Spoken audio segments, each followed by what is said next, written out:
بسم اللہ الرحمن الرحیم۔ آج کا خوبصورت ٹاپک میری پسندیدہ کتاب قرآن مجید۔ تو آئیے شروع کرتے ہیں آج کا موضوع۔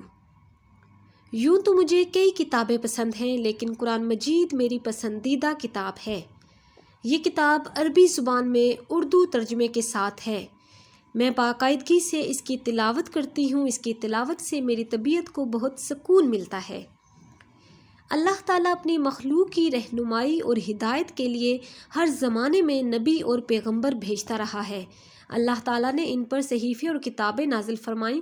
قرآن مجید ان آسمانی کتابوں میں آخری کتاب ہے جو اللہ پاک کے آخری نبی حضرت محمد صلی اللہ علیہ وآلہ وسلم پر نازل ہوئی۔ قرآن مجید ہمارے پیارے نبی صلی اللہ علیہ وآلہ وسلم پر اس وقت نازل ہونا شروع ہوا جب آپ صلی اللہ علیہ وآلہ وسلم کی عمر مبارک 40 سال ہو گئی۔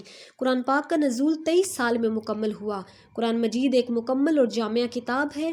اس میں زندگی کے ہر مسئلے کا حل موجود ہے۔ یہ وہ واحد کتاب ہے جس کی حفاظت کا ذمہ خود اللہ پاک نے لیا ہے۔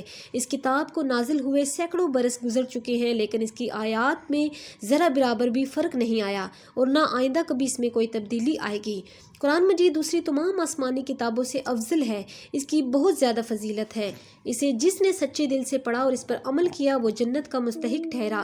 اس کا ایک حرف پڑھنے سے 10 نیکیوں کا ثواب ملتا ہے۔ اس میں بیماروں کے لیے شفا اور دکھی لوگوں کے درد کا علاج موجود ہے۔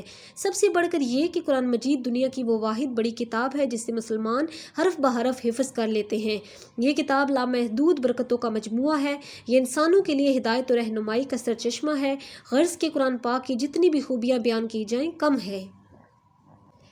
اللہ تعالیٰ سے دعا ہے کہ وہ تمام مسلمانوں کو روزانہ قرآن پاک کی تلاوت کرنے اور اس پر عمل کی سعادت نصیب فرمائے۔ آمین ثم آمین یا رب العالمین۔